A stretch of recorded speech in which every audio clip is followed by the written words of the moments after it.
First of all is the philosophical reason. We're truth-seeking creatures naturally. We're curious. And we're not just curious about proximate things that are happening to us, like, well, you know, what is this thing that's happening right in front of me? But I want to go into that, and then beyond that, and then beyond that, and then beyond that, and beyond that. I want to know how all this. There's also the evangelical dimension here as well. One of the biggest, if not the biggest reason that people leave the church now is that they don't believe, and they think they don't believe because they think that the idea of God is not only contested, but silly and absurd. I mean, like, no serious person believes in God. Like, a lot of people believe that now, and not just young people. There's also a moral reason for it. We need to be able to identify the ultimate foundation for where not only our theological and our beliefs about reality come from, but where our moral beliefs come from. Why do we believe this is right and this is wrong, and that this is good and this is evil? So, St. Thomas Aquinas, who by this point I think you probably figured I'm a big fan of Tommy. He's going to lead the way. So he offers in his Summa Theologica 5 proofs for the existence of God. He writes about them elsewhere also in more detail in a text called the Summa Contra Gentiles. So we're using the ones from the Summa Theologica. But we should know that there's more than 5 proofs out there. A great Catholic philosopher named Peter Kreeft has actually counted 24 distinct arguments for the existence of God, meaning 24 distinct ways of rationally seeking to demonstrate that God exists. But we're focusing tonight on what are called the classical arguments for God existence. And Thomas Aquinas himself is highly aware that he's drawing on philosophical arguments that precede him as well. In many cases, you can trace these arguments back to the origins of philosophy itself. They have very, very long legs. Now, we also have to keep clear here that Aquinas is clear about the limits of his arguments. And it's always important to establish limits. Establishing possibilities is important. Establishing limits is just as important. Otherwise, things start getting confused. And once things are confused and ambiguous, then all bets can be off. So, he believes that these arguments that we're about ready to go through, that they can, 1, prove that God exists, 2, that God is the creator of all that is, and 3, that God is the highest good of all that is. So, prove God's existence, prove that God is the ground of all existence, and also the goal of all existence. He believes, and I think we have good reason to believe, that reason can demonstrate that to be true. However, he also recognizes that these arguments cannot prove who God is. So they were making a distinction between that God is and who God is in God's entirety, in his entirety. Saying we can't know that. For that we need revelation. Now, again, there are potential counter-arguments here, and then there's very good responses to these counter-arguments here. So I don't want to give the false impression that this is self-evidently true and we don't need to think about it anymore. We do. But they're very strong arguments. They're very, very strong arguments, and they're worthy of our attention. This one here, however, I think, and many think, is the strongest argument. It's called the Kalam cosmological argument. And here I'm borrowing from a Christian apologist named William Lane Craig, who has spent all of his professional life, as far as back as I'm aware, defending the truths of the Christian faith, not specifically Catholicism, but Christianity in general. So this is how he sets it up. And here he's borrowing from previous arguments as well. 2 premises and a conclusion. Now remember that we talked about this in the lecture on the relationship between faith and reason and what makes reason and how our minds function. If we come to the conclusion that 2 premises are true and that they lead to the conclusion, then our minds leave us no other conclusion than that the conclusion is true. We can't think of a different alternative. So if it's true that premise 1 and premise 2 are true, then the conclusion has to be true according to the structure of our own mind. So what are the 2 premises? The first premise is whatever begins to exist has a cause. Now this premise seems so self-evident that it one would ask, why in the world would you need to prove that? But we can just ask the simple question, are we ever aware of a thing existing without a cause, that has begun to exist that doesn't have a cause before it? And if we do want to say, well, for the sake of argument, yes, something could begin to exist without a cause, then the question would be, well, why don't things begin to exist without a cause all the time? Like, why aren't things just popping into existence and receding from existence all the time, everywhere, if that's a true feature about the nature of reality? So it just seems commonsensical to say, yeah, everything that begins to exist has a cause. Premise 1 appears, in other words, to be true. Premise 2, the universe began to exist. Now, I said very early on, I think that this was in the first lecture, that even though it may not feel this way, now is perhaps one of the best times to be a believer, to be Catholic, especially when we're looking at it from this angle, because the more that we learn about the nature of the universe, the more science as a tool tells us about how things are put together, the more a theological understanding of reality begins to make sense.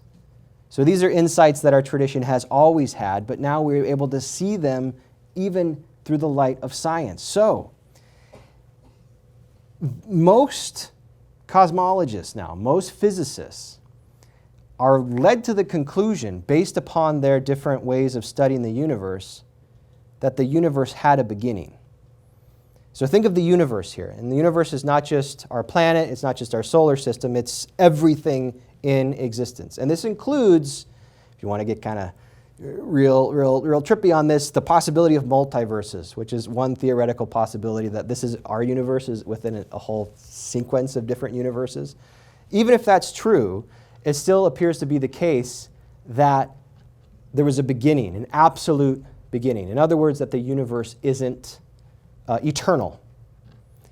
One way that appears to have been demonstrated is that all signs point to the fact, the empirical fact, that the universe is expanding, which in itself is pretty crazy, right? All that is getting bigger. Well, if that's true, that the universe is expanding, the evidence leads to the conclusion that the only way that something can get bigger over time is if it has an absolute beginning, which means that there was a before and there was an after, meaning the universe started. Here's another one, for those of you who want to go back to your high school physics. Think of the second law of thermodynamics. The second law of thermodynamics recognizes, as a fundamental feature of reality, that existence, energy, moves from a higher state of concentration to a lower state of concentration. Higher energy to lower energy. Things are more concentrated, and then over time they get dispersed, evenly even, into a kind of equilibrium. Now, one of the implications of that movement from high energy to an equilibrium of distribution is that the universe is dying as well, meaning that we're using up, not just, it's not us doing it, but the universe has a finite amount of energy that's going to be equally distributed, which means there won't be energy to do more work and more creation. That's billions and billions and billions and billions of years. But what it also means is that if the universe were infinite, meaning if the universe had always been here, and it's true that things move from higher density to lower density in terms of the movement of concentration of energy, well then, wouldn't it be the case that the universe would have everything equally distributed by now, if it'd been here forever, right? Of course, if it's forever, then it's already had forever to complete the process that it's currently going through. The only way the second law of thermodynamics, in other words, makes sense is if it started from a very, very, very high concentration of energy, which now we give the word the Big Bang, which was discovered by Father Georges Lemaitre. Remember that one?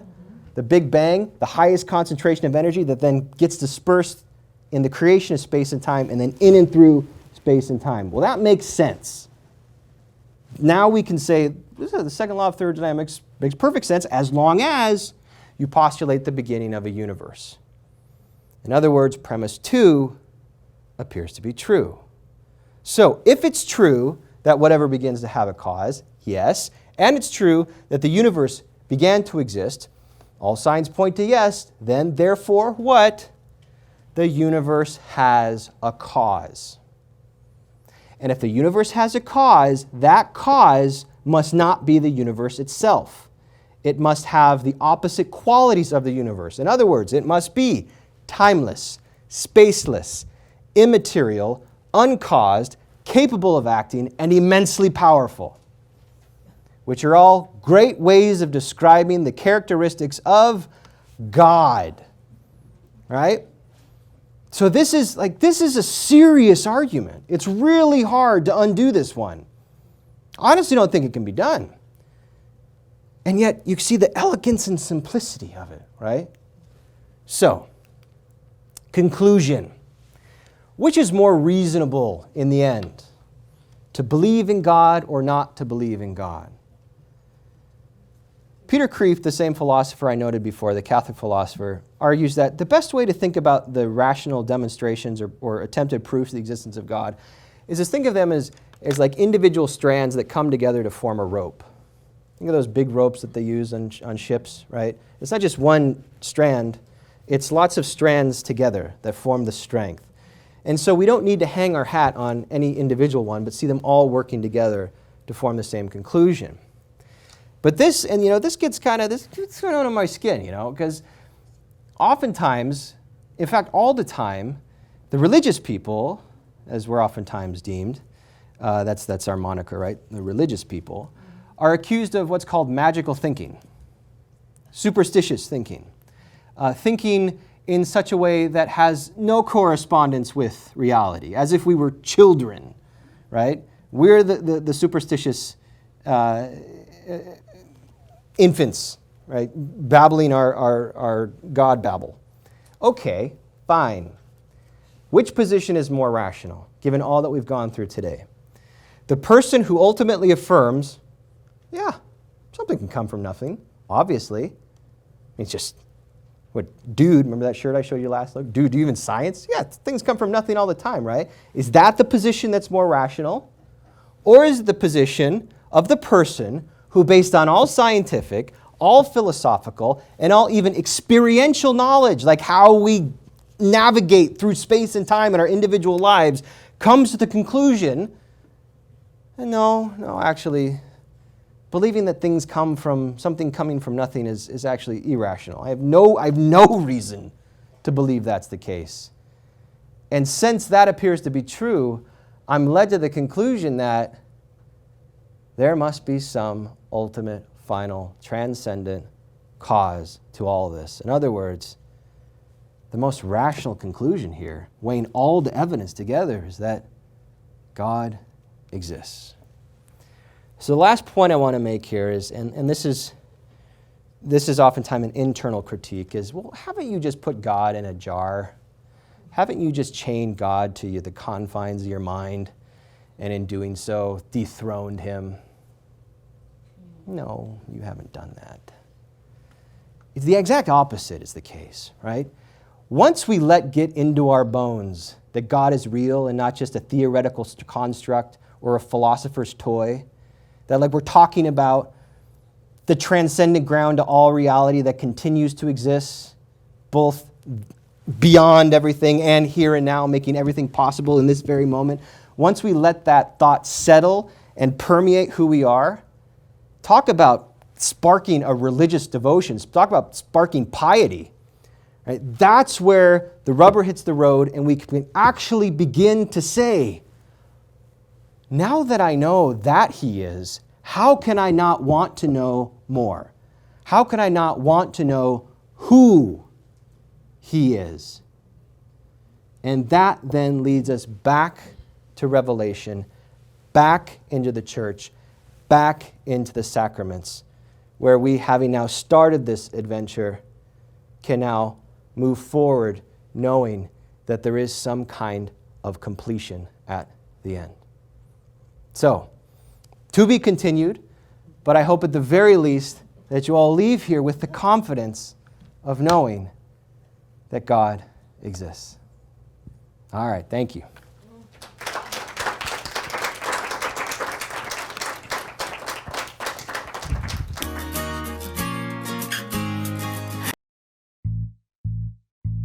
Do you want to fall in love with God? I'm sure we all want to. The book of Psalms contains the directions. Thousands of years ago, people like you and me talked to God out of the depths of their hearts, revealing an intimate love. Psalms are the expression of the faith in God by people around 3,000 years ago. God was not a mere abstract creator, but was present, involved, and a real person of power and emotions. Now, when we read or listen to the Psalms, we can know the intensity of this love. Entering into the influence of the Psalms, we can find a path to know and love God. To know more about the Psalms, you should get a copy of Father Mike Manning's booklet, The Psalms.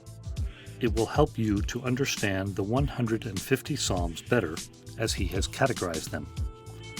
He uses the technique of acts: adoration, contrition, thanksgiving, and supplication. Get your copy today and know the categories. Learn to pray with the Psalms. Call the number on the screen or email us. You can also get it through our website.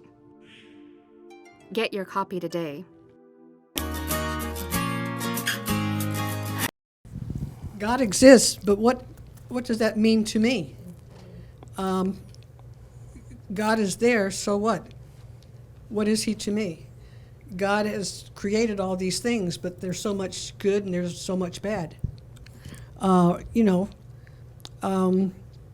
Especially people, as you just said, that are hopeless, that are down, that have had one tragedy after another.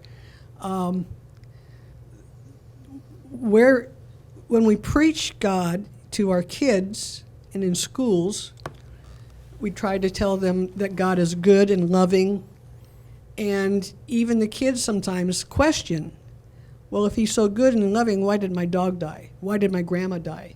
Yeah. Why did this happen? Why did that happen? And those are the things I think sometimes we don't really teach what we don't know. We don't know God. we know, as I actually say, we know that God exists.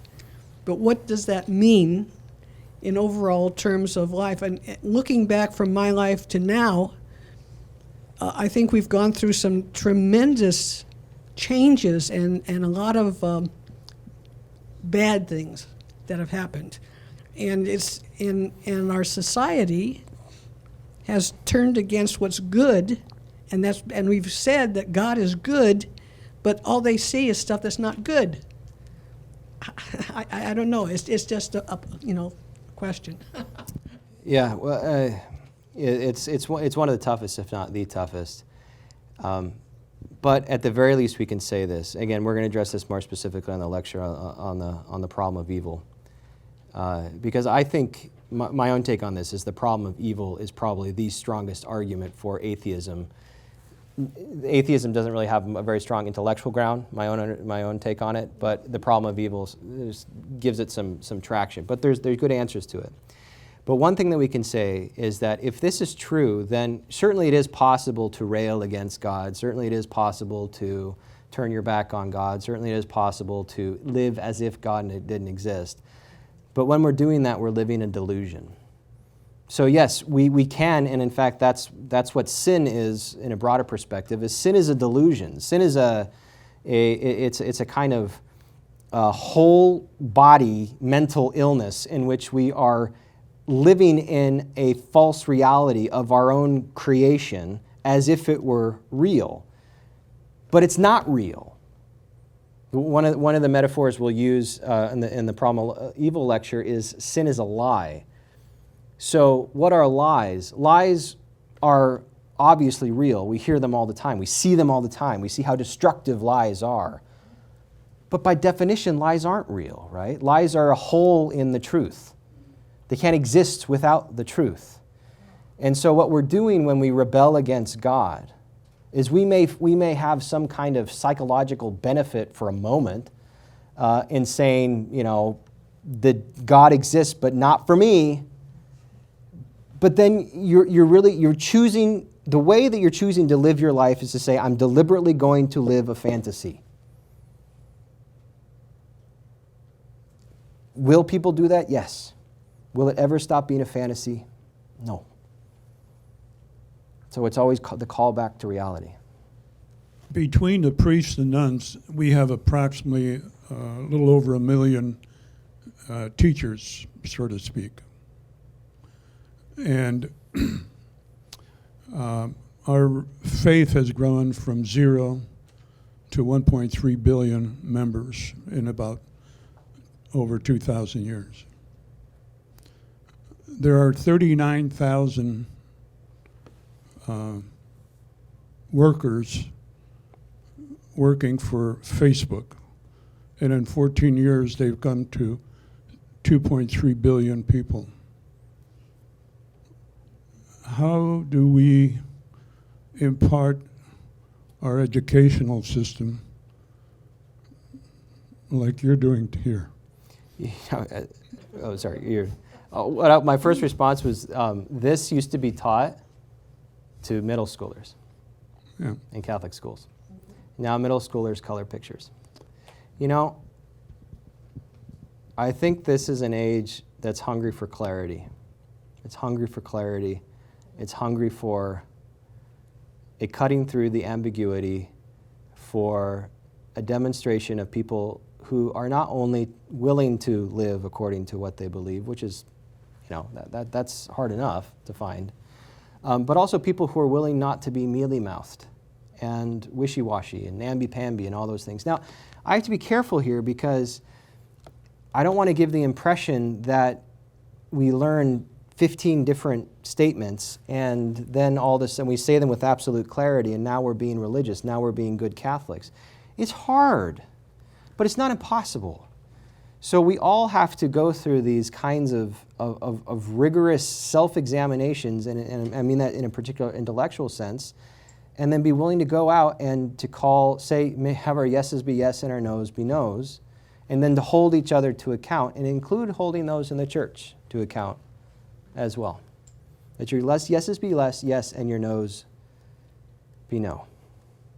It's harder to do this now than ever. And I teach in a university setting, and getting 20-year-olds to sit still now without compulsively grabbing their phone it's a monumental task. I mean, we're in an age of a lack of attention, and so that's a challenge because this stuff takes attention. It takes attention. So one of the ways that that good evangelization is oftentimes portrayed, and this isn't my idea, it's a common idea, is that good evangelization always takes the three paths that correspond with the three characteristics of God. And the three characteristics of God in an ultimate sense is God is pure goodness, God is pure truth, and God is pure beauty. And that when you're looking for the path of truth, and when you're looking for the path of goodness, and when you're looking for the path of beauty, all of those will lead to the same being. So how that applies in terms of evangelization is that we always have to be ready to put one aside and to bring out the other one.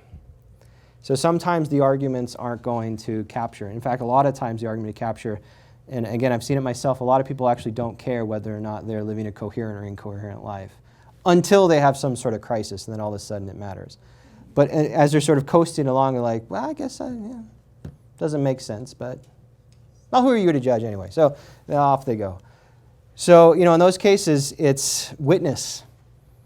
It's living a life of somebody who has interior peace and stability, and then that kind of serves as a magnet for people who are on the edge, who are teetering, who look over and say, well, that person doesn't look like they're depressed, or that they're suppressing some kind of panic attack all the time. Well, what's that about? How is that possible? Surely no, that person just must be medicated right. And then you talk to them, and they're like, no, I understand that whatever happens to me, God is, and God is good, and my job is to be responsible to the reality that is before and transcends me. It's like, what?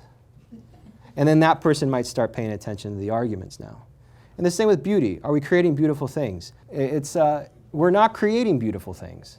So we have to go back to creating. We are a sacramental faith, meaning we believe that God communicates himself in and through material reality, and the material reality can also bring us back to God. So why aren't we doing that? And why are we settling for not even mediocre? Why are we settling for the boring? Today, I'm like a kid. I have Thomas Aquinas' book, and I have St. Augustine, and now I'm in this class, and I'm like a Christmas present one after another. So it's exciting.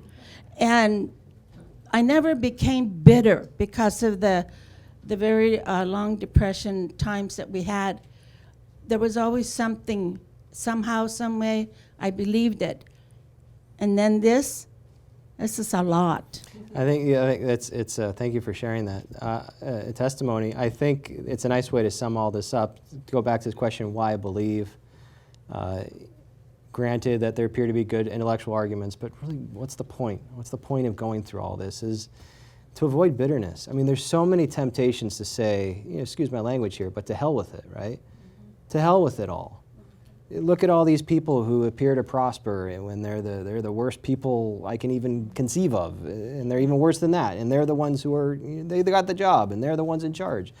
Or how do I explain these terrible things that are happening in these parts of the world? And how do I explain these sort of dark currents within myself where sometimes I sort of delight in hearing bad news about somebody. To hell with it all. I can't figure it out. But then you're drawn back to this truth, which is that, but I can't give up. I literally can't. Because I know that the alternative, one, it's false, and two, it's not going to lead me to a good place. So I get back on track and I move forward. So when you have God beneath you, you literally can't fall. You literally can't fall. Not into an abyss, you can't fall.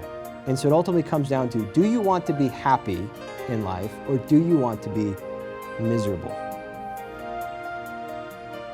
I'd rather be happy.